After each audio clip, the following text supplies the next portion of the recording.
Hello, dear viewers of my video. I hope you enjoy watching it and look forward to your feedback in the comments. The mirror didn't lie. I still looked sharp and navy, 59 years old, and not a single hint of retirement in my stride. My lipstick was the same shade I wore on my first day at Merrill & Drake Banking Solutions. A muted wine red, resilient, and quietly powerful. Just like me. I glanced at the pastel pink box on the passenger seat, warmth still rising from the homemade lemon cupcakes I'd baked the night before. They were delicate, moist, topped with a soft swirl of buttercream and a sugar pearl on each one. I made them every year for the interns' birthdays, for baby showers, for Just Because Fridays. But today, they were for me. My name is Mirabelle Langston. I worked in systems risk and compliance for 29 years. One more day, and I'd be clocking out into retirement with my full pension, a warm farewell, and, if I'm honest, a few tears. At least, that's what I thought when I stepped into the marble-floored lobby that morning, heels clicking confidently. The security guard, Frank, stood as I passed. "Morning, Ms. Langston. Big day." "Last lap, Frank. You'll miss me." "Already do." I smiled, pressed the elevator button. Floor 34. I carried the cupcake box like it was glass, not just because it was precious, but because I believed, even after everything, that kindness should be handled gently. The office was decorated with a banner someone had clearly reused, the words "Happy Retirement," printed over last year's holiday graphics. Still, it was a nice gesture. At 9 a.m. sharp, I entered the morning operations meeting, expecting a few laughs, maybe a speech. Instead, I was met with Calvin Ross, our recently appointed CEO. He was barely 30, fresh out of business school, all posture and posture, no depth. He didn't look up from his phone. "Mirabelle," he said casually, then glanced at one of the HR reps who had appeared like a shadow beside him. "Your role has been eliminated." Restructuring, I blinked. The room went quiet. People froze mid-bite of my cupcakes. "Excuse me?" I said, but my voice came out too soft. "It's effective immediately," Calvin continued. "You'll be escorted out. IT has already disabled your credentials. The HR woman, I didn't even catch her name, placed a white envelope on the table in front of me. "We appreciate your service," she said, her voice low and rehearsed. "You'll receive a severance package.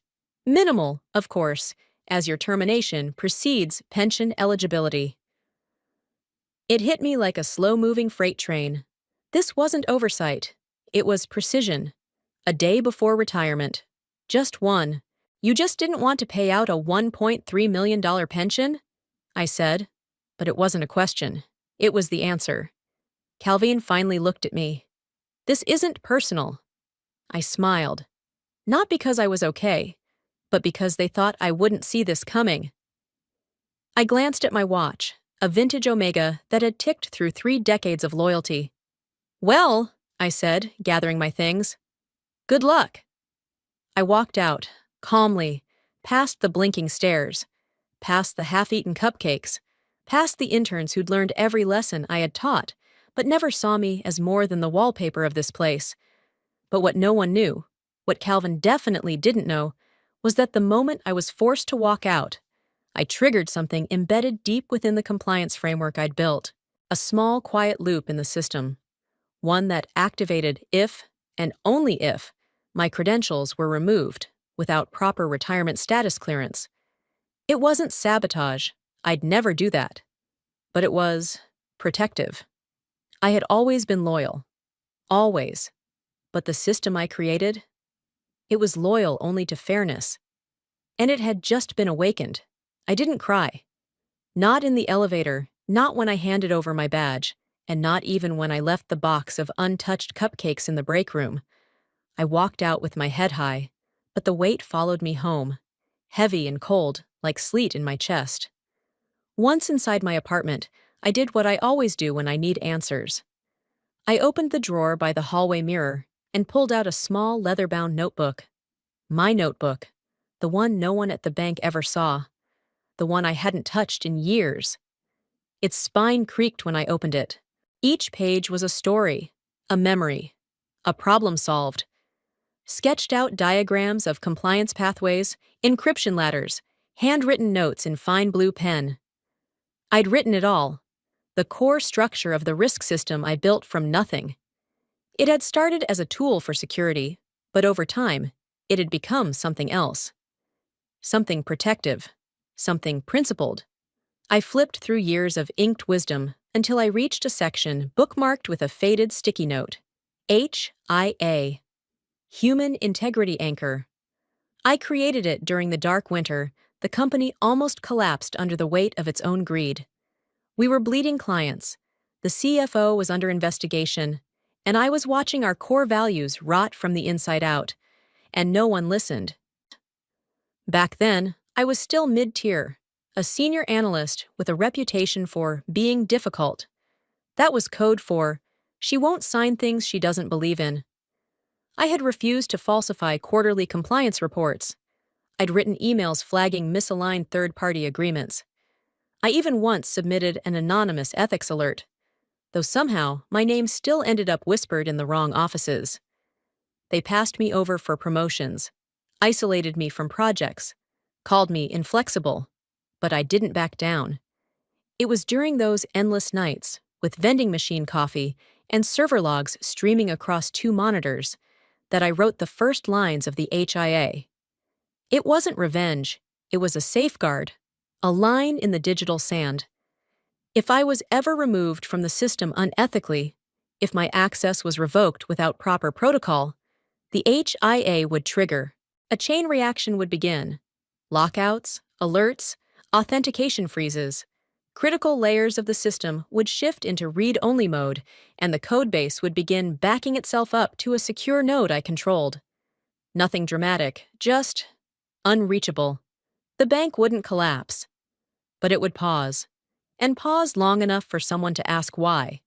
I had always believed people would choose the right path, especially if you gave them one. But Kelvin Lancaster didn't care about that. Kelvin was the CEO before Calvin, polished, dangerous in the way only confident men can be when no one dares question them. He once called me into his office to thank me for catching a compliance loophole in a billion-dollar software acquisition. Then, without irony, he slid a revised contract across the table and asked me to sign it, one with the risk disclosure section conveniently missing. "We all have to be team players, Mirabelle," he'd said with that tired, patronizing smile. I had looked him straight in the eye, pushed the contract back across the desk, and said, "I build systems that catch problems, not hide them." 2 weeks later, the job I was quietly promised, Director of Compliance Architecture, went to someone with less experience and more appetite for compromise. I almost left, but I didn't. Not because I lacked offers, but because I couldn't abandon what I'd built. I knew the system was good, ethical, resilient, but the people running it? They changed too often. They forgot things. They cut corners. So I made sure the system would remember, even if they didn't. I stared at the page now, the delicate flowchart with the HIA node glowing in my memory. There was a small box below it, marked Post-Trigger Monitoring. Once activated, the system would begin tracking everything. Every override attempt, every unauthorized login, every reallocation of data. Not to punish, but to witness, and to prove what they tried to hide. Kelvin had once flipped through one of my internal protocol documents, then tossed it aside with a smirk. "You really think this stuff matters?" he said. "If things go south, no one's going to care about what you wrote in some appendix." I had answered him with a calm that surprised even me. Maybe not today. But one day, someone will. Because I never built this system for people like him. I built it for the moments when men like him tried to erase people like me. My phone buzzed. A single message from an unknown number. "They're already trying to override you. Check the vault logs." Ace. S. It had to be Sophia Patel. Quiet, brilliant, 2 cubicles down from me before they split our team up. She had a mind like a steel trap and a backbone no one gave her credit for. I closed the notebook. The warmth from its pages still lingered in my fingertips. They thought this was over. They thought I walked away. They had no idea. 29 minutes after I left the building, wearing the same navy blazer I'd worn to my first promotion, the system hiccuped. At first, it was minor. A glitch in Clearwater, Florida. A branch's transaction server lagged, then kicked out 5 clients mid-deposit. A delay, nothing more. Or so they thought. The first call came into the regional IT support center at 9:48 a.m. By 9:56, they'd logged similar anomalies in Tallahassee, Jacksonville, and a tiny drive-through ATM in Coral Gables that hadn't blinked in 4 years. By 10:05, the errors weren't just spreading. They were replicating. Transaction queues froze. Authentication tokens failed. Branch-level override attempts bounced back, with a denial code few in the department had ever seen. Auth block, Mirabel SIG, HIA Prot, /42-B. That was the moment someone on the floor, probably Emily Kim from Tier 3 support, who always noticed the things others didn't, searched the documentation archive for HIA. She found nothing. Not in the employee handbook, not in the public systems index, not in any memo Calvin had ever bothered to read. At 10:11, she called the control room, and at 10:13, Calvin Ross, CEO of Merrill & Drake, was summoned. He arrived in a whirlwind of Armani cologne and impatience, flanked by 2 of his executive assistants and a Bluetooth earpiece he never used for actual calls. "What's the issue?" he asked, scanning the flickering wall of system maps. Red, red, and more red. Tom Lynn, the head of IT operations, turned from his terminal, eyes heavy. "It's a chain reaction, starting in Florida. Now it's hit Nevada, New Jersey, North Carolina. All Tier 2 branches with integrated compliance routing." "Routing for what?" Tom hesitated. "Risk assessments, legacy compliance, the old security framework built under Langston." Calvin frowned. "Mirabel?" Tom nodded grimly. "She left this morning. You can't be serious. She's gone." "She is," Tom replied, "but her code isn't." Calvin stepped closer to the screen. "What the hell is HIA?" "We were hoping you could tell us." Emily's voice chimed in, uncertain but clear. "It's linked to something she called a human integrity anchor. We pulled it from a deep code signature embedded 3 years ago. It's not malware, it's systemic." Calvin blinked. "She built a trap?" Tom shook his head. "It's not a trap. It's a safeguard, and it only activates if she's removed from the system unethically." "And you're saying we triggered it?" Tom didn't answer. Calvin's jaw flexed. "Disable it. We can't." "Why not?" "Because your name is not on the authorization list. No one's is, except hers." The silence in the control room thickened. A junior sysadmin in the back whispered, "It's not just the banking operations. The regulatory interface is starting to time out. Our state compliance API just went dark." Someone else muttered, "What did she do?" Calvin turned to the closest screen, watched as the diagnostic logs compiled faster than anyone could parse them. System override. Locked attempted breach detected. Escalation level 3. Node integrity compromised. Reauthentication required. Owner, Mirabel, Langston. His voice, when it came, was lower. Less CEO, more man scrambling for air. "Fix it, now." Tom didn't move. "We can't even find the root key. It's hidden, probably external." "This wasn't a glitch, Calvin. This was intentional, not as an attack, as protection, from us." "No," Calvin muttered, stepping away from the screen. "No, this is illegal. This is retaliation." Emily, still seated, didn't turn. Not if it's documented. Not if it was declared in internal architecture we all ignored. "She's retired. She's gone," Calvin snapped. But even as he said it, he knew that wasn't true. I wasn't gone. I was in every line of code, every system decision they skipped over, every built-in clause they never read. I was the voice between the lines, waiting quietly. And now, I was echoing through the walls of the company that chose to erase me. By 10:42 a.m., The East Coast branch operations were fully offline, and the first regional director sent out a message to all systems staff. Does anyone have Mirabelle's number? By 10 a.m., the country's banking pulse flatlined. ATMs blinked out. The mobile app crashed. Teller systems froze mid-transaction. Clients were locked out, managers scrambled, and tech support queues flooded with pleas that had no answers. Inside Merrill and Drake's crisis room, the truth crystallized. This wasn't a cyber attack. It was an internal lockdown. Mirabelle's name flickered again and again in the code signatures. Her protocol, her keys, her architecture. The only person who could reverse it was the woman they had fired just 2 hours ago. Calvin Ross, still rattled, snapped out a directive. Get her on the phone, reinstate her, offer, whatever it takes. HR hesitated. With respect, said Eleanor from legal. Per protocol, we can't legally initiate direct contact with a terminated employee. That status is official. Calvin slammed his fist on the table. Then unterminate her. But it wasn't that simple. The system they dismissed her from had now turned the entire company into its hostage, not by force, but by design. At 11:30 a.m., after a scramble of paperwork and executive approvals, Mirabelle received a formal offer. Reinstatement, new title, double compensation, immediate executive privileges, and a phone call from Calvin himself.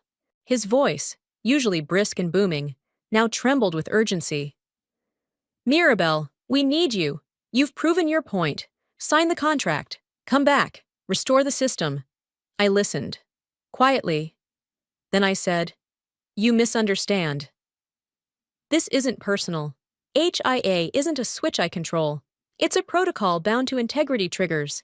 It can only be disabled while I'm still an employee. But we're reinstating. At 8:32 this morning, that window closed. The system did exactly what it was built to do. The instructions were in the documentation, Calvin. All of it. You just never read them. The silence on his end was thick. Embarrassed. Afraid.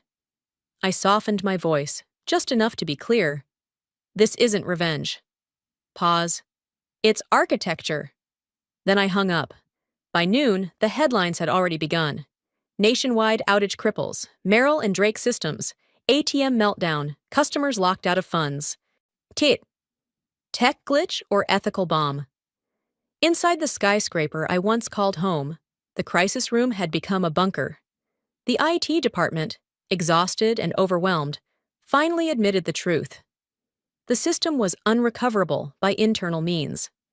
Rebuilding from scratch would take 6 to 8 months. The cost? An estimated $430 million, not including lost clients, legal action, or investor panic. By 1:17 p.m., the company's stock had plummeted 19%. By 2:03, it was down 31%. They lost $4.6 billion in market value in under 6 hours. And then, the final blow. After a closed-door call with Preston Fulton, chairman of the board, Calvin was officially suspended from all decision-making. His actions, specifically the dismissal of a critical systems architect with proprietary knowledge, were cited as a violation of operational oversight. The bank had effectively lost control of its own infrastructure. At 3:45 p.m., I hit send. A message composed in calm precision, addressed to internal stakeholders, federal regulators, select media outlets, and professional networks. Subject: clarification regarding system status and HIA protocol to whom it may concern. Contrary to speculation, I have not sabotaged any system. The integrity of Merrill and Drake's operations was never compromised by external threat, nor by malicious internal action. Years ago, during a period of executive instability, I authored and implemented a protocol called HIA, Human Integrity Anchor. It was designed to protect the bank's infrastructure in the event that ethical oversight was bypassed or ignored. This protocol only activates under one condition: if the system's architect is removed under false or unethical pretenses. It is not a weapon. It is a safeguard. Enclosed with this message is a copy of a warning I formally submitted to the Board of Directors in March 2015, clearly explaining the existence and function of HIA, as well as recommendations for handling it appropriately. No one responded then. I write today not to demand anything, but to make something plain. We who build systems do not do so lightly. We embed our integrity in the very code you overlook. What happened today was not an act of revenge. It was the inevitable response of a system designed to defend itself, and the people it serves, from exploitation. Sincerely, Mirabelle Langston, former systems risk architect, Merrill and Drake Banking Solutions. I didn't expect what followed. Within hours, the letter was shared across professional networks, cybersecurity forums, ethics in tech groups, then LinkedIn, then mainstream media. Translations appeared in French, German, Japanese. Someone dubbed me La Prophète des Systèmes, another, Defensora de los Principios, and someone, in a comment that nearly brought me to tears, simply wrote, "She didn't burn the bridge. She wrote a warning on it and watched them ignore it." By morning, public outrage had taken a new shape. The furious customers locked out of their accounts were still there, but their anger had a new target. Not the woman in the navy blazer who walked out without a word, but the executives who had dismissed her, then watched helplessly as the company unraveled. Why was she fired before her pension? They ignored a system built to protect us? She warned them. In writing, news segments replayed Calvin's statements about restructuring, while commentators read excerpts from my letter aloud, their voices tinged with disbelief. Some called it the most graceful act of defiance the financial world had ever seen. And while Merrill and Drake scrambled for solutions, their competitors moved like sharks sensing blood. By 10 a.m., 2 major banks released marketing campaigns aimed at premium clients, offering incentives to switch. Free portfolio analysis, secure asset transfers.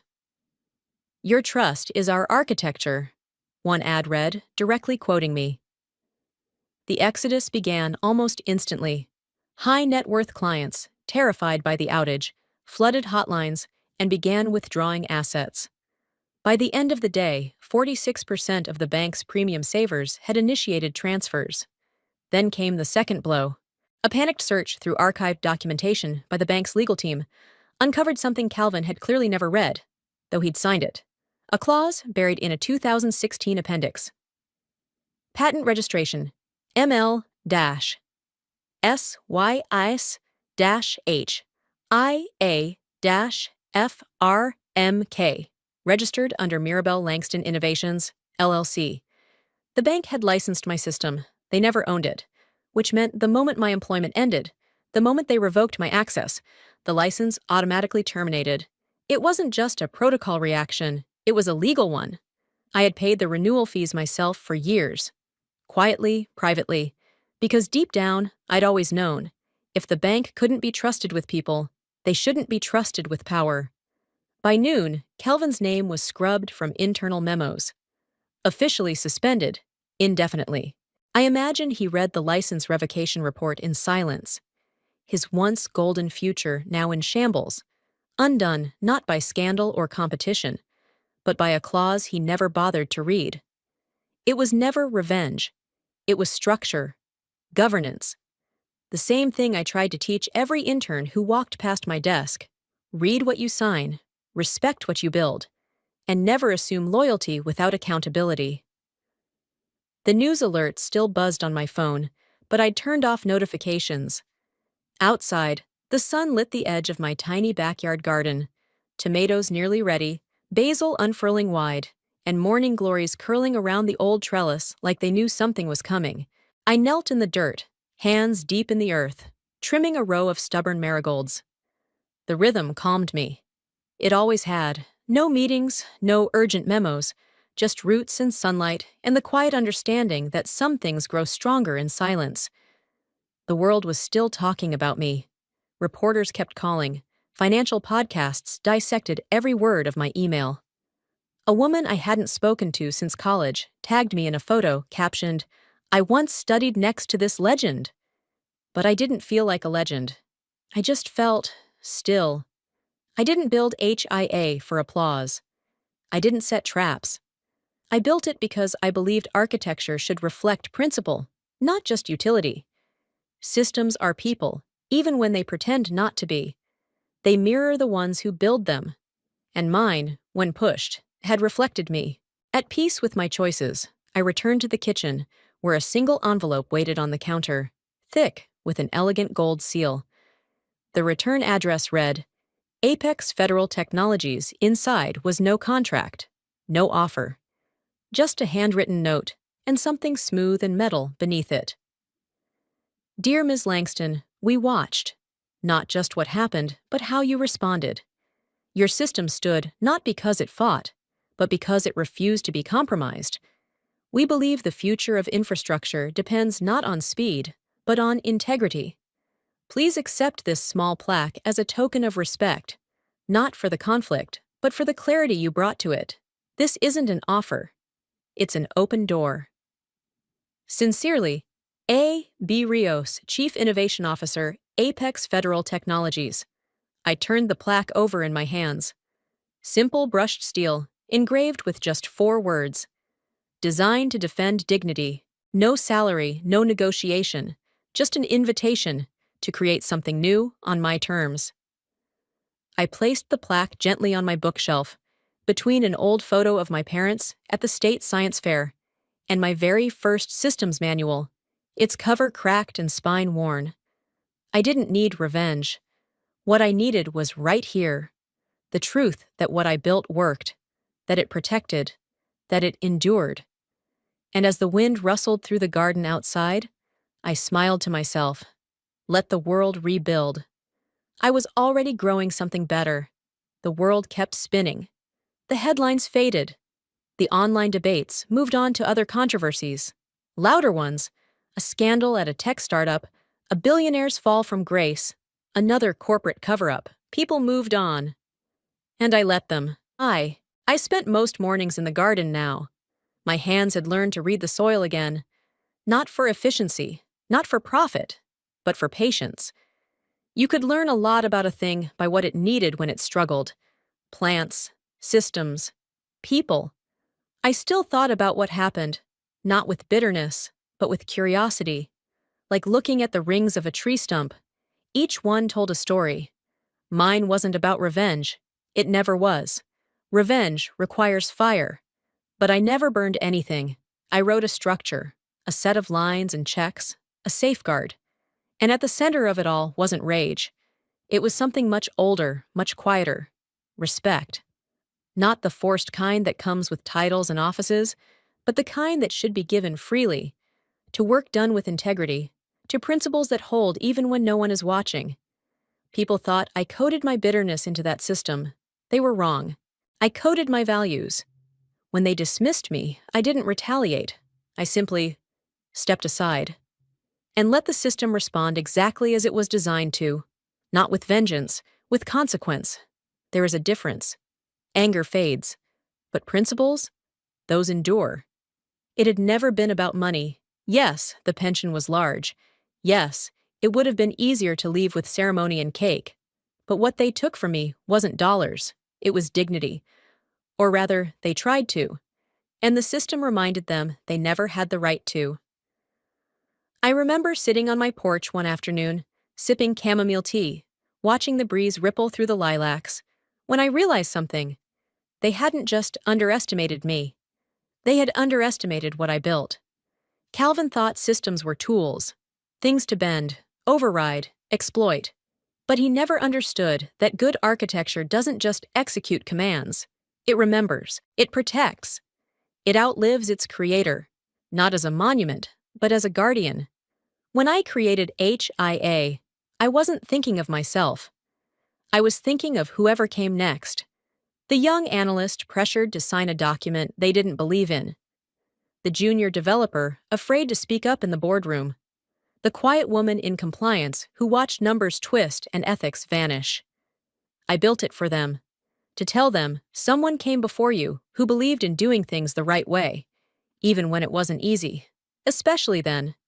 The plaque from Apex Federal still sat on my bookshelf. I hadn't responded to their letter, not because I wasn't interested, but because I was still deciding what kind of future I wanted to build. Not a bigger company, not a louder brand, just something honest. If I built again, it would be from the ground up. No shortcuts, no yes men, no flashy leadership, just a foundation strong enough to carry weight and withstand pressure without crumbling. Because that, I realized, was true power. Not volume, not visibility, but structure. The kind no one sees until everything else collapses, and it's still standing. I didn't need the spotlight. I didn't need vindication. The system spoke for me. The silence after was louder than any speech I could have given. In the end, I kept my independence. I answered only to myself. And that freedom, that steady, unwavering peace, was worth more than any pension. I kept gardening. I kept writing. Some nights, I opened a new notebook.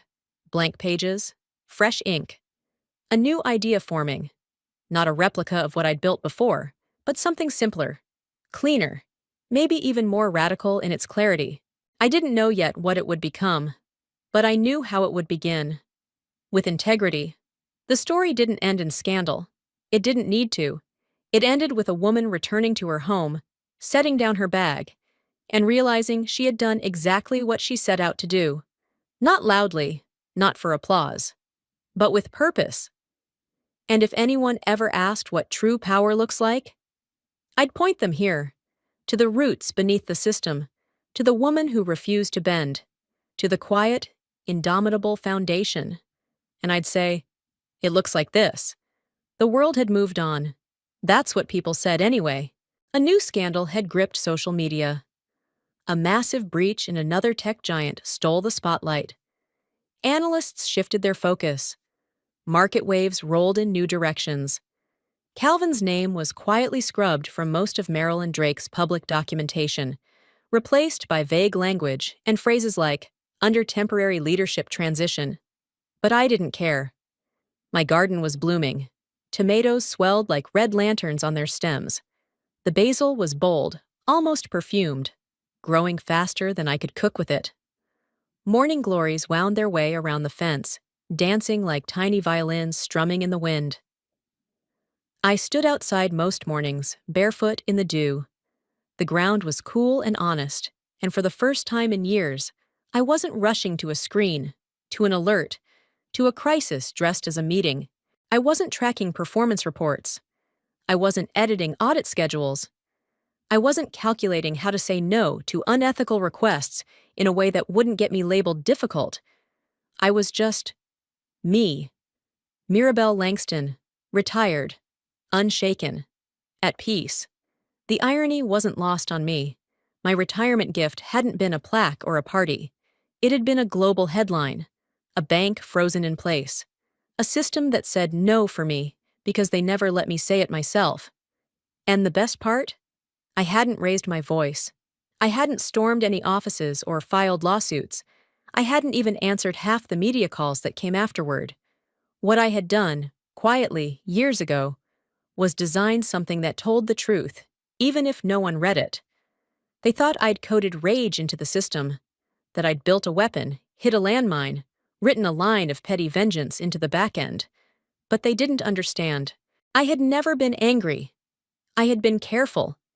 They had assumed that the system mirrored them, manipulative, reactive, transactional. But it mirrored me. And I don't retaliate. I protect. Because at the end of the day, all systems are about people. That's what they always forget. The real risk isn't in the code, it's in who controls it. And if you build something powerful, you must ask yourself, who are you giving that power to? That's what I tried to do. HIA wasn't born from emotion. It was born from exhaustion.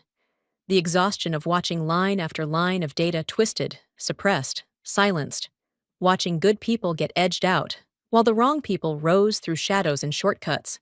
And still, I didn't act out. I documented. I submitted everything. Every line of code I installed was approved. Every protocol I created was logged. The 2015 letter I attached to my public statement wasn't a secret. It had gone to all 7 members of the board. I had even printed a copy and hand-delivered it. I remember the boardroom that day. Long, cold, the air too still. Kelvin Lancaster had glanced at it, smirked, and said, "That's a lot of lines for a system that'll never be tested." That day, I realized something important. They didn't believe it would ever matter, and that's why it had to. I didn't regret staying at Merrill and Drake for 29 years. People often asked me that afterward, how I could give so much to a company that tried to erase me the moment I was inconvenient. But I didn't stay for them. I stayed for the work, for the interns I mentored, for the infrastructure that deserved better than opportunists. I stayed for the system itself, not as a tool, but as a truth teller. And when the day came that they thought they could delete me, the truth stood up in my place. That's power. Not the kind that dominates, the kind that outlasts. A few days after the crisis settled, after regulators intervened and emergency funds were deployed, a courier arrived at my door. It was a simple box. No branding, no fuss.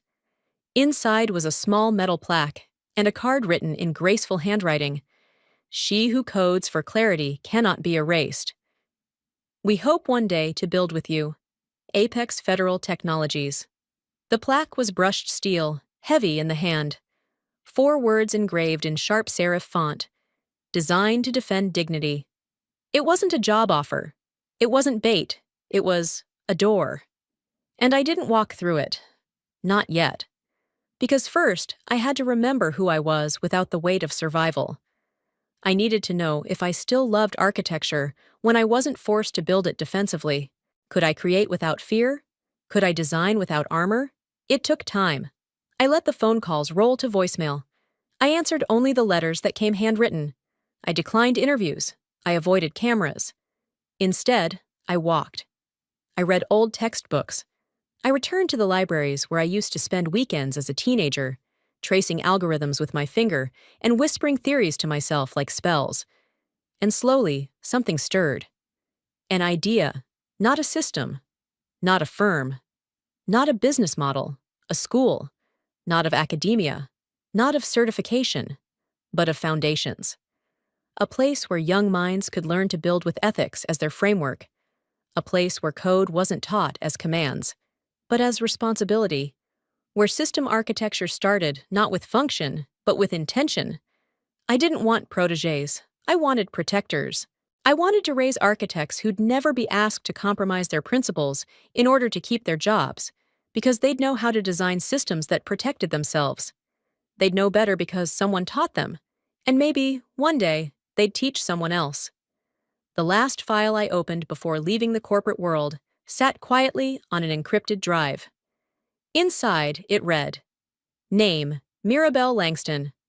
Designation, Systems Risk Architect Exit Status. Manual Override, Triggered Licensing. Revoked Protocol, Secure Ethics Lockdown. Code Integrity, Uncompromised Remarks. Final Act, Stability Maintained. I added one final line, Legacy, Held.